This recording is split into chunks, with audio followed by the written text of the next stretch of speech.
If you believe that the way you think has some effect on your life, and you think the same thoughts every day, 90% of most people think the same thoughts as they did yesterday. Would you agree then that if you're not waking up every morning being defined by some vision of your future, then pretty much you are going to be living by the memories of your past, and you will be predictable in your life? Yes or no? Because the brain is a record of the past. And so,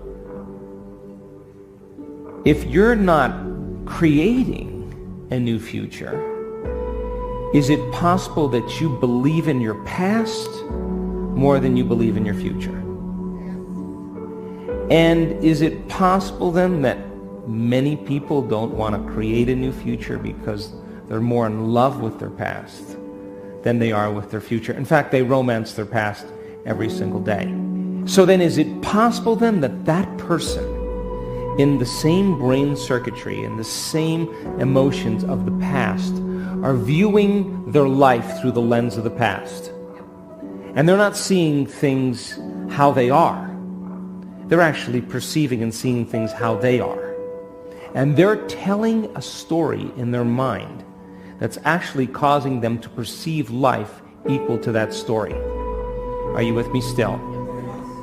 So then you ask that person, so why are you this way? And they'd say, I'm so glad you asked because I get to talk about my past.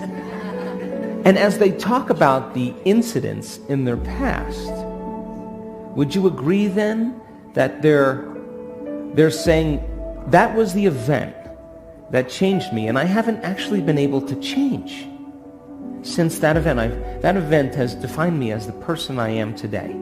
Yes or no? Now, the research on memory says after a period of time, that story that they tell of their past, 50% of it isn't even the truth. So they're making stuff up. They are reliving a miserable life they never even had, just to reaffirm, to recreate the emotions, to excuse themselves from changing. So then most people then, they may say with the 5% of their conscious mind, I want a new life, I want a new relationship, I want a new career, or I am healthy. But if 95% of who they are is subconsciously programmed into the past, then that thought of their health, that thought of their wealth is never going to make it to the body, because the body is programmed into the past. How many people understand? So then if you teach a person then how to be defined by a vision of the future instead of the memories of the past, then they would have to really start thinking differently. Would you agree? They would have to start making different choices than the choices that they always make. Yes or no? Yes. They're going to have to start doing different things and breaking certain habits. And that's going to be uncomfortable. Yes or no? Because the body's going to say, why are we doing this? It's so much more fun suffering than going out for a walk into joy. I don't know if I believe in joy. I believe in suffering. The body goes back. And so then a person would have to stop talking certain ways. They would have to start staying away from certain experiences with certain people. You know what I'm talking about, yes? And they would have to examine their emotional state every single day. They'd have to stay conscious of their emotional state, because the moment they started feeling suffering, they just disconnected from the energy of their future. They're back to the energy and the emotions of their past.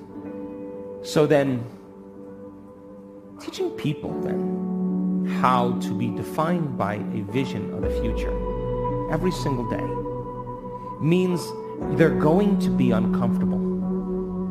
it's going to be unfamiliar. There's going to be some uncertainty, and you may not be able to predict the next moment because you're no longer feeling like you. That's the moment you just left the known and you stepped into the unknown. Are you with me still?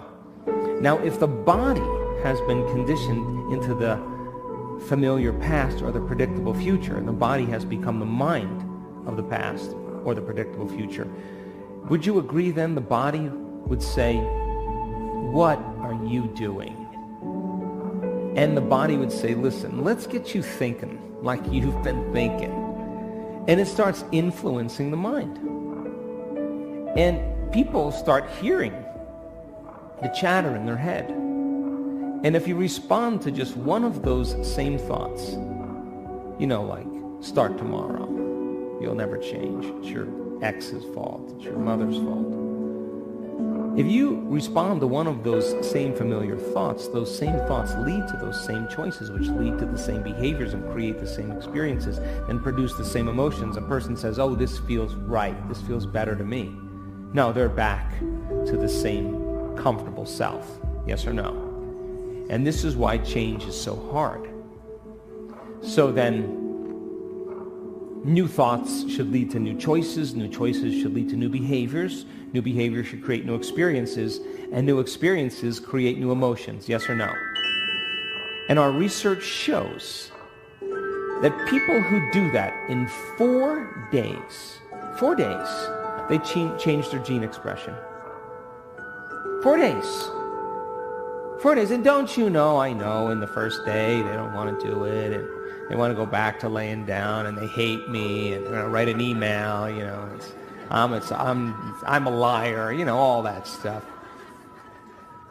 They want to quit, And I want you to know that there's no such thing as a bad meditation. There's just you overcoming you. And you can do it now, or you can wait. But now is the new later. So then, if your personality creates your personal reality, give me a nod, and your personality is made up of how you think, how you act, and how you feel, then the present personality called you, raise your hand, has created the present life called your personal reality, yes or no? But if you begin over time to become conscious of your unconscious thoughts, you become aware of your automatic behaviors, how you speak, how you act, and you can look at an emotion and say, "My goodness, I didn't even know this was guilt. It just has felt like me my entire life." Would you agree then, the more conscious you become of those unconscious states of mind and body, the less unconscious you'll go during your waking day? Yes or no? So then most people try to create a new personal reality, a new life as the same person, as the same personality, and it doesn't work. You literally have to become someone else. So if 95% of who you are by the time you're 35 years old is a set of memorized behaviors, unconscious habits, automatic emotional reactions, hardwired beliefs, perceptions, attitudes that are functioning automatically like a subconscious computer program, then in order for you to change, you got to get into the operating system where those automatic programs exist and become familiar with them. Yes or no? And as you begin to observe those thoughts, become aware of those actions, notice those feelings, all of a sudden you're no longer immersed in the program. Your consciousness, you're no longer unconscious, you're conscious and aware. And you begin to objectify your subjective self. And if meditation means to become familiar with, then the more familiar you become with, I can't, I want to quit, this is too hard, the more aware that that is a thought standing in the way between you and something that you truly want, you'll listen less to that voice in your head in your waking day. Would you agree? And if you just said, "God, it's 10 o'clock. I haven't complained all morning. It's getting really hard.